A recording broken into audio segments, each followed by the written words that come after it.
Hello students, once again you are welcome to class. The topic we are going to discuss today is echo and reverberation. And first, the introduction. Have you ever wondered why you always hear sound of your voice? For instance, after you have shouted in an empty room or an auditorium? Sound waves are capable of propagating through air from their sources and being reflected after striking a plane surface. Remember, we have earlier discussed sound spectrum and the various frequencies. In this video, we will examine echo and reverberation. This will enable you to understand how echoes are produced and their diverse areas of application. The learning outcomes. By the end of this lesson, you will be able to define echo, define reverberation, differentiate between echo and reverberation, investigate that the minimum distance from an obstacle for which distant echo can be heard is about 17 meters. You should be able to state at least 4 applications of echo, and lastly, solve simple numerical problems on echo. Now, what is echo? Sound waves can be reflected when they strike a plane surface. It is this reflection of sound waves that gives rise to echo. And by virtue of this, we can define echo as a sound that is heard after the reflection of sound waves from a plane surface. It can sometimes be a nuisance in an auditorium if not controlled. The nuisance is brought about by the production of multiple echoes by walls, by floor, ceiling of the reverberation. Now, reverberation has to do with the continuous occurrence of echoes due to multiple reflection of the original sound. Now, the major difference between echo and reverberation is that echo is due to single or few reflection of sound waves, and it is not continuous. The reverberation has to do with multiple reflection of sound waves and it is continuous. So, like we said earlier, just single or few reflection gives rise to echo.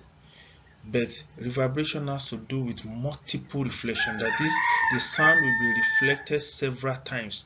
Then you continue to hear the echo. Now we want to investigate here or to show that the minimum distance away from an obstacle for distinct echo to be heard is about 17 meters. Now I have tried to make an illustration here. Suppose the reflecting surface producing the echo is like x meters away. The time taken to hear the echo is given by the total distance traveled by sound divided by the velocity. Now since the sound travels from the source to the wall and returns as an echo, then a distance of x in two places has to give us 2x meters, and by virtue of that we can use the equation for time is equal to distance over velocity. But we know that the velocity of sound waves in here is about 330 meters per second, and the time must be greater than 0.1 seconds. So by virtue of this, we have 2x divided by 330 greater than 0.1, and finally we are able to arrive at the distance should be greater than 16.5 meters. So approximately the distance is about 17 meters. So therefore, the minimum distance away from the wall or obstacle for distinct echo to be heard is about 17 meters. So by dividing, now there are so many areas of applications of echo. Now we can use it to determine the speed of sound in air. It can be used in oil and gas exploration.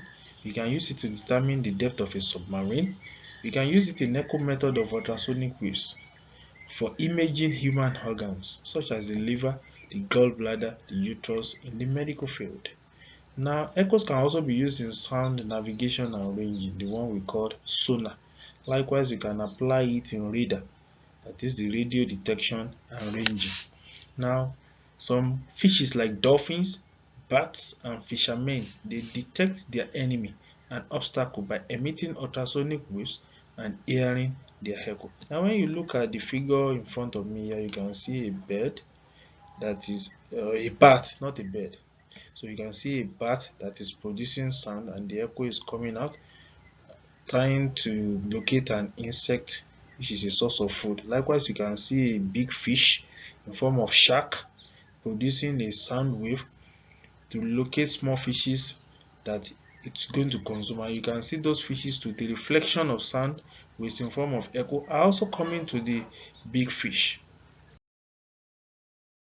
Now we have some numerical examples here that we can solve that are related to echo. The first one, sound is sent vertically downward from a ship and the echo from the seabed is heard in the ship 0.5 seconds later. Now we are required to calculate the depth of the sea. Now the same formula that we are familiar with, that v is 2x over t, where x is the distance, v is the speed of sound waves, and t is the time. So we make x the subject of the relation and we substitute the time given to us and the velocity given to us. That comes out to be 300 meters. In the second case, a man hears his echo from a nearby hill 2 seconds after he has shouted. Now if the frequency of his voice is 260 Hz and the wavelength is about 1.29 meters, now the question wants us to determine the distance of the hill from that man. So the time has been given 2 seconds, the frequency 260 Hz, the wavelength 1.29 meters. So we are required to calculate his distance. So now this one is different from example 1 in the sense that here we will be required to first calculate the velocity using the common formula that we know, v is equal to f frequency multiplied by the wavelength. That gives us 335.4 meters per second. Then we use the formula for distance. So x is vt divided by 2 and we make appropriate substitution.